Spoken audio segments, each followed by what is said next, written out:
자, 계속해서 점화원에 대한 내용을 더 설명을 드리도록 하겠습니다.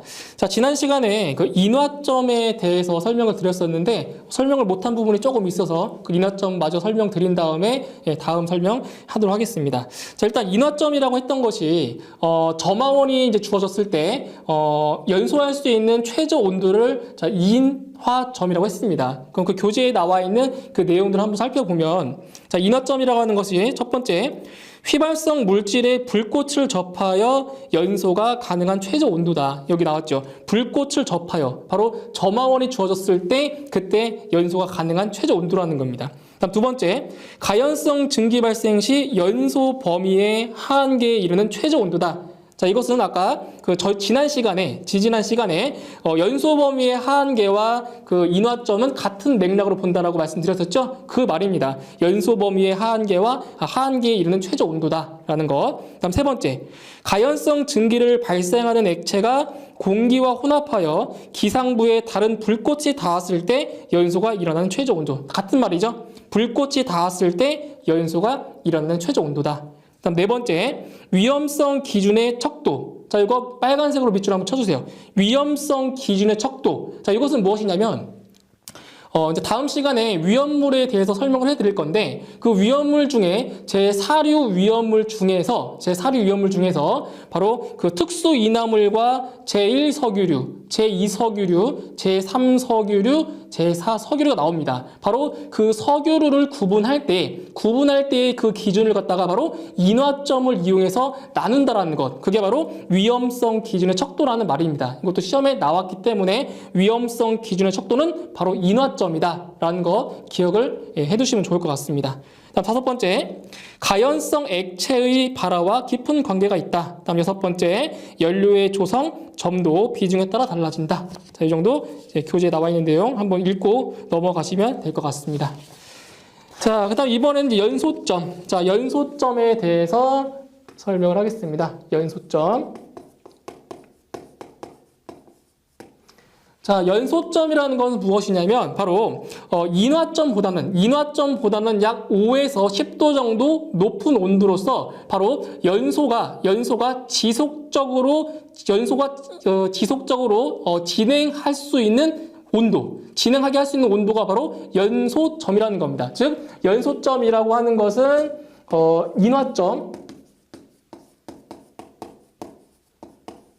인화점보다 약 5에서 10도씨 정도 높은 온도입니다. 높은 온도. 즉 연소점이라는 거 하는 것은 이제 불꽃을 제거해도 연소가 가능한 그 온도를 갖다가 바로 연소점이라고 해주는 겁니다. 연소점.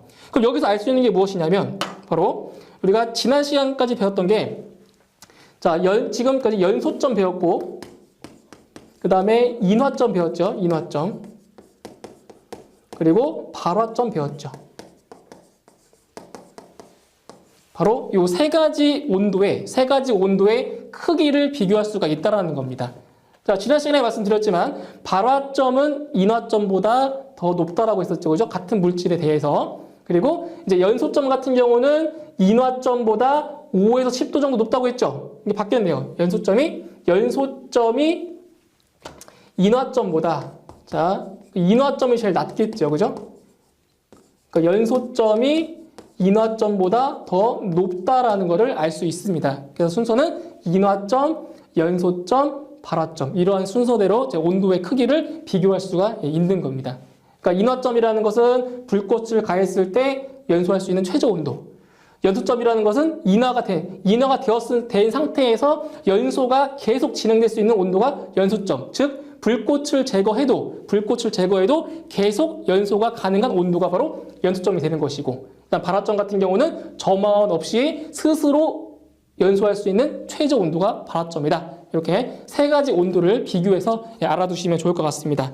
자, 그럼 교재에 나와 있는 그 내용을 보시면 자, 연소점이라고 하는 것은 인화점보다 5에서 10도 정도 높으며 연소를 5초 이상 지속할 수 있는 온도다. 다음 두 번째, 어떤 인화성 액체가 공기 중에서 열을 받아 점화원의 존재 하에 지속적인 연소, 또 나왔죠. 지속적인 연소를 일으키게 할 수 있는 온도다. 다음 세 번째, 가연성 액체의 점화원을 가져가서 인화된 후에 점화원을 제거해도 연소가 진행이 되는 연소 온도, 그것을 바로 우리는 연소점이라고 해주는 겁니다. 연소점. 뭐 시험에 자주는 안 나와도 간혹 가다가 하나씩 나오기 때문에 연소점 반드시 알고 넘어가셨으면 좋겠습니다. 자, 그 다음에 이번에는 이제 비중. 자, 비중에 대해서 알아보면,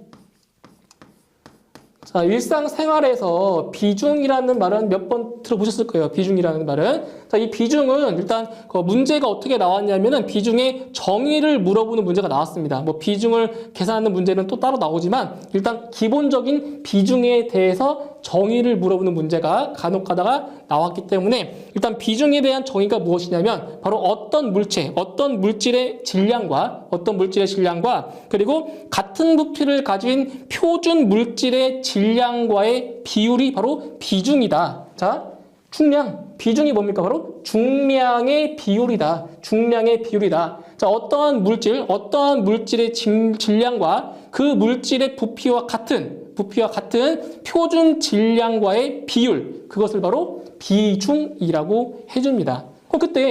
그럼 표준 물질, 자, 표준 물질이 무엇이냐? 기준이 되는 표준 물질이 무엇이냐? 기준 물질. 자, 어떻게 되냐면, 이거 참고로 그냥 알고 넘어가시면 돼요. 참고로. 고체와 액체 같은 경우는, 그러니까 고체의 비중과 액체의 비중을 구할 때는 바로 4도씨, 온도 섭씨 4도씨의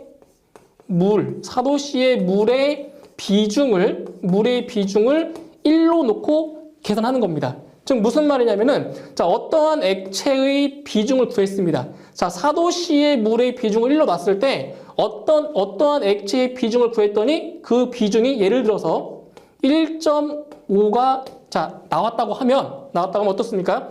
비중이 더 높다라고 하는 것은 물보다 더 무겁다라는 거죠. 그러니까 물보다 무거우니까 더 가라앉는다는 얘기죠. 그죠? 그러니까 비중. 고체와 액체의 비중을 구할 때는 바로 4도씨의 물의 비중을 1로 놓고 푼다는 거. 그죠? 일단 두 번째. 기체 같은 경우. 자, 기체의 비중을 구할 때는 바로 0도씨 1기압. 바로 이게 표준 상태입니다. 표준 상태. 0도씨 1기압이 표준 상태입니다. 표준 상태에서 바로 공기의 비중을 1로 놓고 계산하는 것이 바로 기체의 비중을 구하는 방법이죠. 자, 지난 시간에 우리 왜 LPG와 LNG 공부한 적 있죠? LPG일 때 프로판의 비중, 그 다음에 부탄의 비중 구했을 때 프로판과 부탄 같은 경우는 비중이 1보다 커서 아래로 가라앉는다고 했었고, 그 다음에 메탄, LNG의 주성분이 메탄 같은 경우는 비중이 1보다 작기 때문에 위로 붕 뜬다라고 했었죠? 그게 바로 비중을 얘기하는 겁니다. 비중. 그래서 여기에서는 비중의 정의, 자, 비중의 정의를 확실히 알고 넘어가시면 될 것 같습니다. 비중의 정의. 자, 그 다음 다섯 번째. 자, 비점이 나오죠. 자, 비점 같은 경우는 시험에는 나오진 않지만 그냥 참고사항이니까 비점이라고 하는 것은 바로 끓는 점이라고 합니다. 끓는 점. 그러니까 물에 끓는 점을 100도씨라고 놨죠. 100도씨? 네, 그걸 비점을 얘기해 주는 거죠. 그래서 비점 같은 경우는 어떠한 액체가 끓으면서 증발이 일어날 때의 온도, 그러니까 증발이 시작할 때의 온도가 바로 비점이 되는 거죠. 비점. 그죠? 자, 다음 여섯 번째는 비열. 자, 비열이 나오는데 요 비열은 시험에는 그렇게 많이는 출제가 되진 않지만 그래도 중요한 내용입니다. 시험에는 자주 출제되지 않지만 중요한 내용입니다. 비열. 자, 그럼 비열이라는 게 무엇이냐면, 비열이라고 하는 것은 첫 번째, 자, 1칼로리. 자, 1칼로리가 무엇이냐라고 문제에 나온 적이 있습니다. 아니면, 자, 어떠한 내용을 쭉 주어진 다음에 이게 무엇이냐? 1칼로리에 대한 설명을 주어진 다음에 1칼로리를 구하는 그러한 문제들이 출제가 되었었습니다. 자, 그렇다면 1칼로리가 무엇이냐면 바로 1g. 자, 1g의 물체를 바로 섭씨 1도. 자, 1도씨, 섭씨 1도씨 올리는데, 자, 필요한 열량을 갖다가 우리는 1칼로리라고 합니다. 1칼로리. 다시, 1칼로리라고 하는 것은 1g의 물체를 몇 도씨? 바로 1도씨만큼 올리는데, 위로 상승시키는데 필요한 열량을 우리는 바로 1칼로리라고 얘기를 해주는 겁니다. 자, 그럼 예를 들어서 만약에 그럼 3g의 물체를 자, 1도씨 올리는데 필요한 열량이 얼마냐? 그거 얼마가 될 것 같아요? 자, 1g의 물체를 1도만큼 올리는데 필요한 열량이 1칼로리다. 그럼 3g의 물체를 1도씨 올리는데 얼마큼 열량이 필요할까요? 예, 바로 3칼로리가 필요한 겁니다. 3칼로리. 그러니까 지금 그 물체의 중량이 3배로 늘어났죠? 3배로 늘어났으니까 바로 열량도 3배가 되는 겁니다. 아니면 자, 1g의 물체를 자, 100도씨 올리는데 얼마큼 열량이 필요하냐? 얼마가 될 것 같아요? 1g의 물체를 100도씨 올릴 거예요.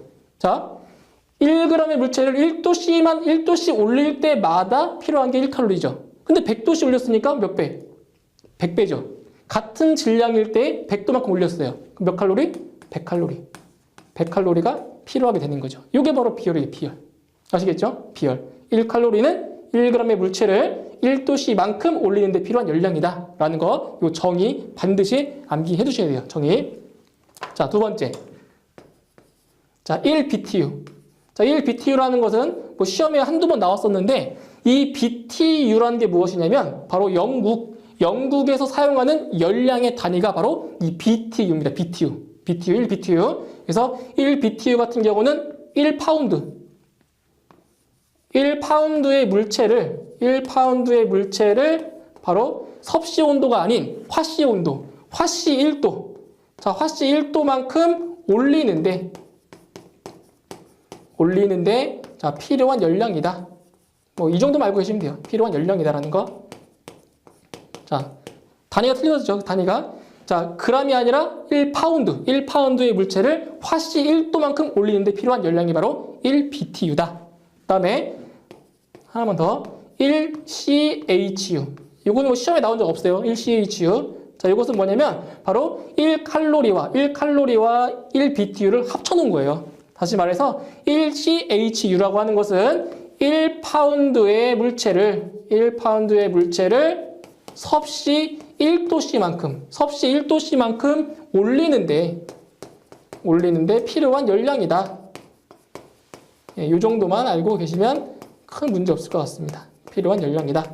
그래서 가장 중요한 것은 바로 1칼로리가 무엇이냐라는 거 중요하겠죠. 1칼로리. 자, 그 다음에 융점. 7번째. 융점이 나오네요. 융점. 자, 융점도 그냥 참고사항으로 예, 보시면 될 것 같아요. 융점. 융점이라고 하는 것은 바로 녹는 점이에요. 녹는 점. 융점은 녹는 점. 그렇죠. 녹는 점. 자, 녹는 점이라고 하는 것은 대기압에서 고체가 용융하여 액체가 되는 온도가 바로 예, 융점이다. 용어만 알고 넘어가시면 돼요. 용어만. 자, 이제 8번째, 잠열. 자, 이 잠열이라는 말이 자주 등장합니다. 잠열. 어디에 등장하냐면 바로 그 물의 잠열이 얼마냐. 물의 잠열. 자, 예를 들어서 앞으로 나올 거니까 예를 들어서 물의 잠열이 얼마냐. 자, 물의 잠열에서 근데 뭐를 물어보냐면은 기화잠열. 자, 가장 많이 출제가 되었던 게 물의 잠열 중에서 기화잠열, 즉 증발잠열을 물어보는데 바로 그 기화잠열, 증발잠열이 얼마냐면 잡이 아니라 잠이에요. 잠열이 얼마냐? 바로 539 칼로리 퍼 g이다 라는 거. 이거 상당히 중요해요. 이거 물의 잠열 중에서 자, 기화잠열, 즉 증발잠열이 539다라는 거. 이거 반드시 알고 계셔야 돼요. 자, 그렇다면 여기서 잠열이라는 게 뭐냐? 잠열. 왜 우리 그런 말 많이 하죠? 잠재 능력이 좋다, 뛰어나다. 잠재 능력. 그 잠재 능력이 뭐예요? 잠재 능력이라는 게. 능력이 숨어 있는 거예요. 숨어 있는 거. 숨어 있는 능력이에요. 마찬가지로 여기 자멸이라고 하는 것은 숨어 있는 열이에요. 숨어 있는 열. 숨어 있는 열이다. 왜 숨어 있는 열이냐? 사람이 인지할 수 없기 때문에. 자, 그래서 숨어 있는 열이 되는 거예요. 즉, 자멸이라고 하는 것은 쉽게 얘기해서 온도는 변화하지 않고, 온도는 변화하지 않고 뭐가 변하냐? 바로 물질의 상태. 물질의 상태만 변화할 때, 물질의 상태를 변화시킬 때 필요한 열을 갖다가 우리는 잠열이라고 합니다. 자, 보시는 바와 같이 온도 변화가 없다. 온도 변화가 없기 때문에 사람이 느낄 수 있어요, 없어요? 느낄 수가 없어요. 그래서 바로 자멸을 숨어있는 열이라고 하는 겁니다. 즉, 다시 얘기해서 상태 변화에 필요한 열을 갖다가 우리는 잠열이라고 하는 겁니다. 자, 그때 기와 자멸. 그때 기와 자멸이 무엇을 얘기할까요? 기와, 증발이죠. 자, 온도는 안 변하고 뭐가 변하는 거냐면 기와라고 하는 것은 뭐가 뭘로 변하는 거죠? 바로 액체 상태에서 기체 상태로 변하는 것이 그게 바로 기와죠, 기와. 즉, 액체에서 기체 상태로 변화할 때 필요한 열이 바로 539라는 거예요. 기와 잠열. 아시겠죠? 그러니까 그람당, 1g당 539칼로리라는 거죠. 그럼 2g이면 2배, 3g이면 3배 이렇게 되는 거예요. 아시겠죠? 그람당, 1g당 539칼로리가 필요하다라는 것이 바로 기와 잠열이 되는 겁니다. 기와 잠열. 자, 이제 이것도 있고 또 시험에 나왔던 게 뭐가 있냐면 물의 잠열 중에서 나왔던 게 융의 잠열. 자, 이 뒤로 올라가서 융의 잠열이 나옵니다. 융의 잠열. 융의 잠열. 자, 융해라는 게 뭘까요? 융해라고 하는 것은 고체 상태에서 액체 상태로 바뀌는 거죠. 자, 융해라고 하는 것은 고체 상태에서 예전에 막 과학 시간에 다 배웠던 거예요. 이거 고체 상태에서 액체 상태로 바뀌는 거죠. 그것을 우리는 융해라고 합니다. 융해. 그때 이제 물의 융해 잠열은 얼마냐?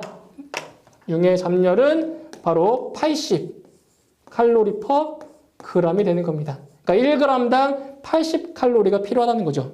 고체 상태에서 액체 상태로 바뀔 때. 자, 지금 다시 얘기하는 거는 지금 물입니다. 물에 대해서만 얘기하는 겁니다. 지금 물에 대해서만. 자, 그 다음에 또 시험에 자주 나왔었던 게 뭐가 있냐면 바로 639칼로리. 이 수치를 잘 기억하세요. 639칼로리가 무엇이냐? 이게 무엇이냐? 무슨 값이냐? 639.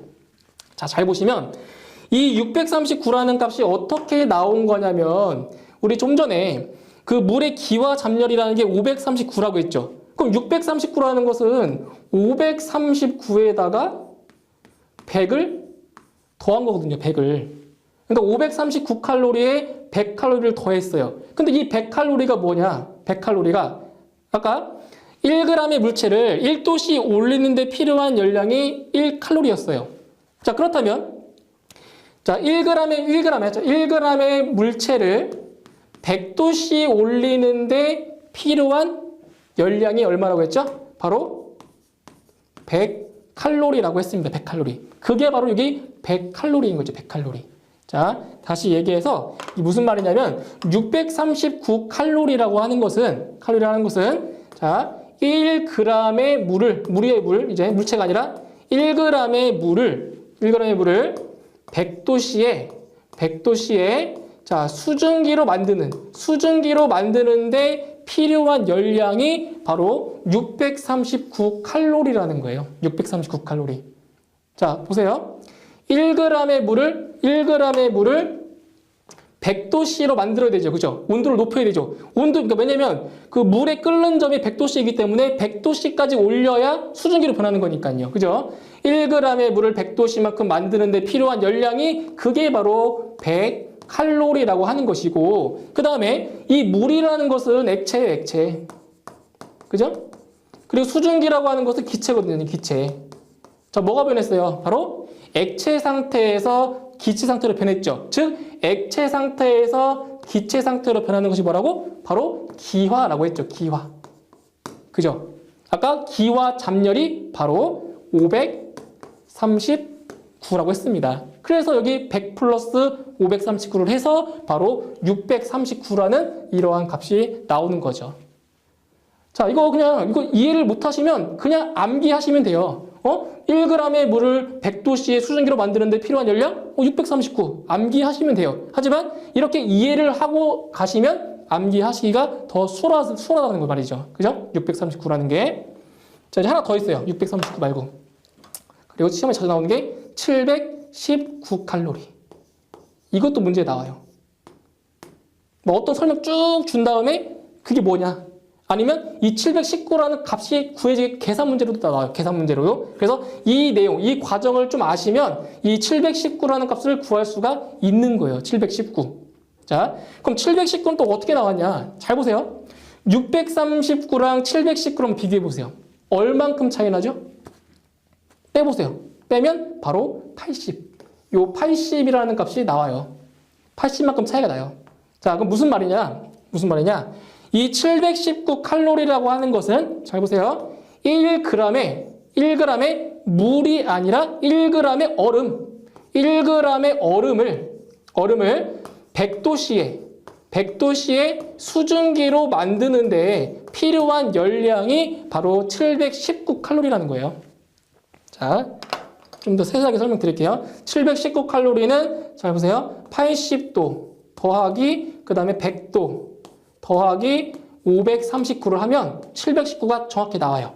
자, 이 80이라는 값이 무엇이냐? 80이라는 값이 아까 말씀드렸죠? 융의 잡열이 80. 융해라고 하는 것은 고체에서 액체 상태로 바뀔 때가 바로 융의 잡열이었죠. 자, 보세요. 얼음은 고체예요, 고체. 일단 얼음이 기체로 되려면 되게 얼음에서 뭘로 먼저 가야 되죠? 얼음에서 물로 바뀌어야죠. 그죠? 물로 바뀐 다음에 그 물이 수증기로 바뀌는 거죠. 그럼 이 상태 1g의 얼음이 자 물로 바뀌는 데 필요한 열량이 그게 바로 80이라는 거죠. 80. 여기 80. 그죠? 그리고 좀 전에 말씀드렸지만 1g의 물을 100도씨만큼 올리는데 필요한 열량이 그게 바로 100칼로리. 그죠? 물 1g의 온도를 100도씨만큼 올리는데 필요한 열량이 100칼로리. 그리고 이 물이 자 수증기로 바뀌는데 필요한 바로 기와 잡열이 539칼로리. 그럼 이거 다 합해 주시면 바로 여기 719칼로리가 나오는 겁니다. 아시겠죠? 이런 식으로 계산할 수가 있습니다. 그러니까 계산 문제가 가끔 나와요. 가끔 나오기 때문에 이거 잘 숙지하신 다음에 이제 문제 푸시면 될 것 같아요. 719. 자, 그 다음에 현열. 자, 몇 번째죠? 현열이 9번째. 상당히 많죠, 용어가. 9번째. 현열. 자, 현열이라고 하는 것은 예전에 산업기사에서 한번 출제가 됐었는데, 바로 여기에서는, 현열이라는 거 하는 것은 그 자멸과 반대예요, 반대. 그러니까 현열을 다른 말로 감열이라고 합니다. 그러니까 이거는 사람이 느낄 수 있는 열이에요. 그러니까 자멸 같은 경우는 사람이 느낄 수 없지만 이 현열은 사람이 느낄 수 있는 열, 즉 감열, 센시블, 그죠? 센시블 히트라고 해서 감열이라고 합니다. 감열. 현열은 이제 여기서는 상태 변화는 없고 뭐가 변하냐? 바로 온도가 변하는 겁니다. 온도. 자, 온도가 변화할 때 필요한 열. 그것이 바로 자 현열이라고 합니다. 아시겠죠? 상태 변화는 없고 온도가 변화했을 때 필요한 자 열량이 바로 현열이다. 자, 이 정도만 알고 계시면 되겠습니다. 자, 그다음 10번째. 자, 10번째는 점도. 자, 점도도 그냥 참고 사항으로 그냥 보시고 넘어가세요. 점도라고 하는 것은 어떤 끈적거림의 정도를 나타내는 수치인데 바로 액체의 점착과 응집력의 효과로 인한 흐름에 대한 저항을 측정하는 기준이다. 그냥 읽고 넘어가시면 될 것 같아요. 자, 그 다음에 11번째. 자, 증기압.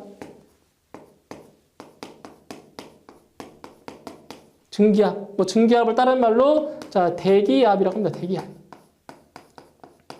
자, 여기에서 자, 증기압이라는 것이 대체 무엇이냐? 증기압이라는 것이, 자, 하나 예를 들어서 여기에 어떠한 그릇, 자, 어떠한 뭐 냄비라고 할까요? 냄비? 자, 쉽게 설명해서 실생활에 쓰이는, 자, 이런 냄비가 있다고 할게요. 냄비가 이렇게 손잡이 이렇게 있고, 자, 냄비가 있는데 요 냄비 안에 어떠한 물을, 자, 물이 이만큼 가득 차 있어요. 물이. 자, 이제 여기 이제 실어놨을 때 자, 뚜껑을 열어놓으면 어떻게 돼요? 뚜껑을 열어놓으면 바로 요 물이 증발을 해서 수증기로 바뀌겠죠. 그죠? 수증기로. 그러니까 계속 열어두면 바로 바닥에 날 때까지 다 날아갈 거예요. 하지만 여기 위에 뚜껑을 이런 식으로 닫아놓게 돼버리면, 자, 뚜껑을 이렇게 닫아놓게 돼버리면 어때요? 날아가요? 안 날아가요? 물이? 안 날아가요. 자, 이게 무슨 말이냐면, 자, 이 물이 왜 안 날아가고 왜 증발이 안 되고 그냥 있냐? 바로 압력의 차이 때문에 그런 거예요. 압력의 차이. 자, 지금 여기 물이 있죠. 이 물에 포함되어 있는 수증기가 물 밖을 나가려고 하겠죠. 그죠? 그게 바로 증발하는 것인데, 자, 물에 포함되어 있는 기체가 물 밖으로 나가려고 하는 그러한 압력이 있을 거예요.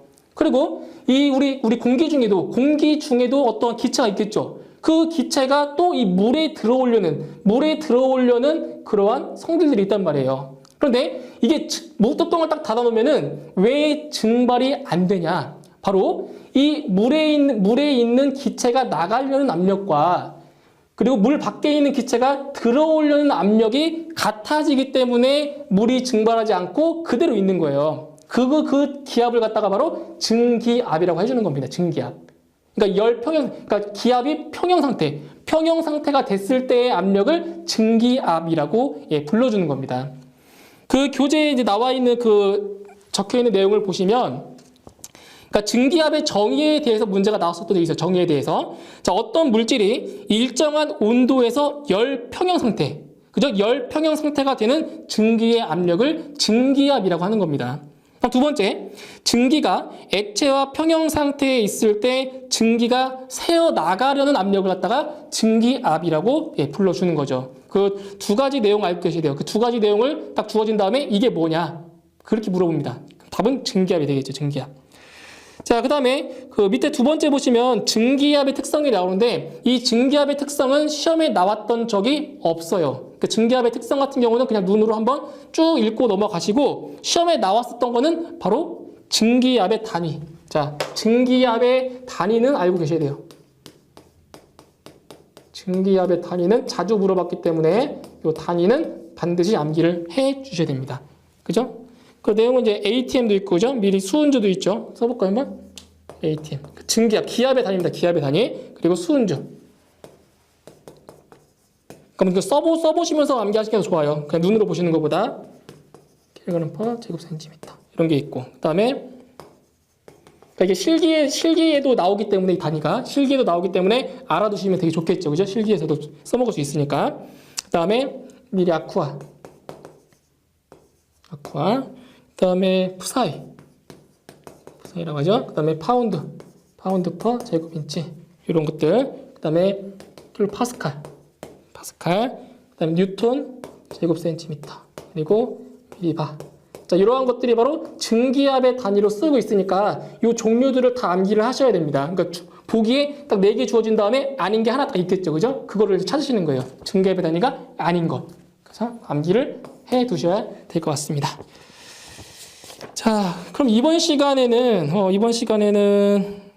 네, 증기압까지 설명을 해드리고, 다음 시간에 증기 비중부터 설명을 드리도록 하겠습니다. 수고하셨습니다.